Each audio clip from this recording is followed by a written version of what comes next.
everybody. Welcome to A Crafter's Story. It's Celestia, and thank you so much for stopping by. So on Sunday, we're taking our little dog for grooming, and she's not a fan. She cries the whole time. She just doesn't like it. But the groomer that we've got is amazing. She holds her the whole time. She never puts her in the cages, so she just gives her sort of a VIP grooming, and we try and be there the whole time so pick her up straight away. So anyway,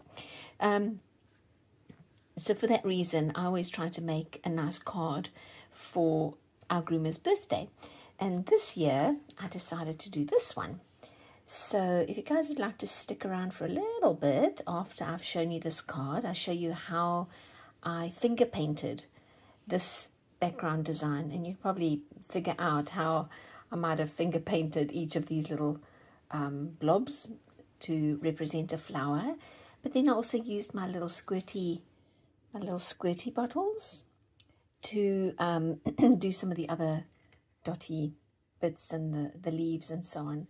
And so I'm going to, and then when I turn it over, I just use my dotty, my squirty bottles to make these dots. And also even I use my little black one to write on here. So there's a lot that you could do with these little things. And this is a pocket, so I'm going to get a Starbucks gift card, put that in there, write a nice message. But I want to I felt like it's a little empty, and I know this is a beautiful background, but it became what I felt like a background, not a focal point, which was my initial, what I initially thought it might be. So I'm going to just give it a little extra something. What? Where's my other one? Oh, here. It's on white. That's why I can't see it.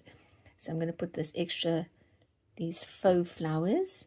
I bought this top one from Temu, but the other two are just from the Dollar Tree. And now, once this is dry, I feel like it's done. So all I have to do is go and buy that Starbucks card, and she has her card. So please stick around in the next few minutes. You'll see how I made this.